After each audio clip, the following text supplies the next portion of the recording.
اللہ تبارک و تعالیٰ کو یہی غصہ امت مسلمہ.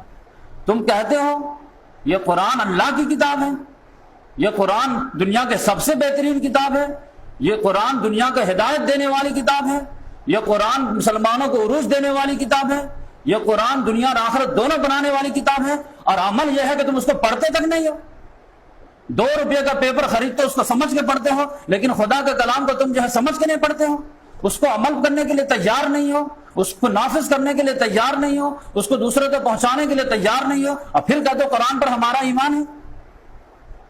صحابہ کرام مکہ مدینہ سے نکل کر ایران شام جو چلے گئے تھے وہ کس پیغام کو لے کے گئے تھے؟ مال غنیمت کے لالچ میں گئے تھے یا قرآن کا پیغام لے کے گئے تھے؟ تو صحابہ کرام تو جو ہے مدینہ مکہ سے نکل کر کے شام اور ایران اور مراکہ سے اسپین تک پہنچ گئے. ہم لوگ مسیح سے اپنے گھر تک قرآن کو لے نہیں جا پائے.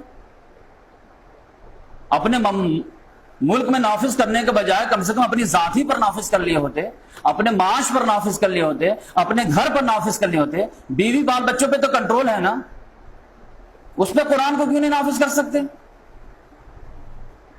کیا مجبوری ہو سکتی؟ اگر ہمارے معاشرے میں اگر کوئی بندہ اپنی ذات پر، اپنے معاش پر، اپنے معاشرت پر نہیں نافذ کرتا ہے، اس کا مطلب یہ ہے کہ اس کے دل میں خواہش ہی نہیں کہ قرآن نافذ ہو پوری دنیا میں.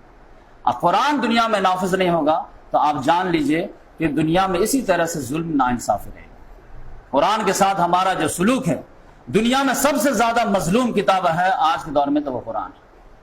قرآن کی فریاد کو تو کبھی سن کے دیکھیں.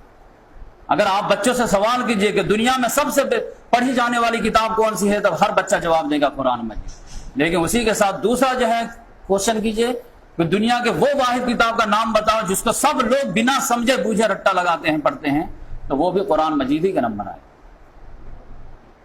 ماہر القادری نے کتنا درد بھرے انداز میں کہا، میں جب یہ نظم پڑھتا ہوں تو میں پریشان ہو جاتا ہوں کہ قرآن کے کیا سلوک ہے. رمضان کے مہینے میں آپ ریکویسٹ کیجئے پڑھے لکھے لوگوں سے کہ کوئی بھی تفسیر ہی پڑھ لیجئے، جس عالم پہ آپ کو فیض ہے اسی کے پڑھ لیجئے. وہ آپ کے بڑے بزرگ ہیں، ان کو مانتے ہیں، انہوں نے آپ کے لیے لکھی ہے، وہ فرشتوں کے لیے نہیں لکھی ہے. آپ اس کو کیوں نہیں ٹچ کرتے؟ ہم سے اختلاف ہو سکتا ہے، دوسرے مسلک والے سے اختلاف ہو سکتا ہے، آپ کے اپنے مسلک کو علماء کرام کے ترجمہ موجود ہے، تفاسیر موجود ہے، اس کو کیوں نہیں پڑھتے؟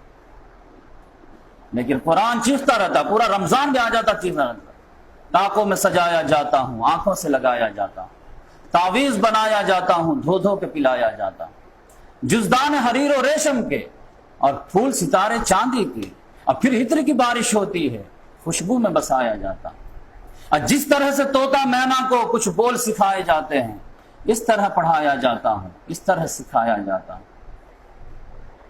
اور جب قول و قسم لینے کے لیے تکرار کی نوبت آتی ہے، پھر میری ضرورت پڑتی ہے، ہاتھوں میں اٹھایا جاتا ہے. اور دل سوچ سے خالی رہتے ہیں، آنکھیں ہیں کہ نم ہوتی ہی نہیں، کہنے کہ تمہیں ایک جلسے میں پڑھ پڑھ کے سنایا جاتا.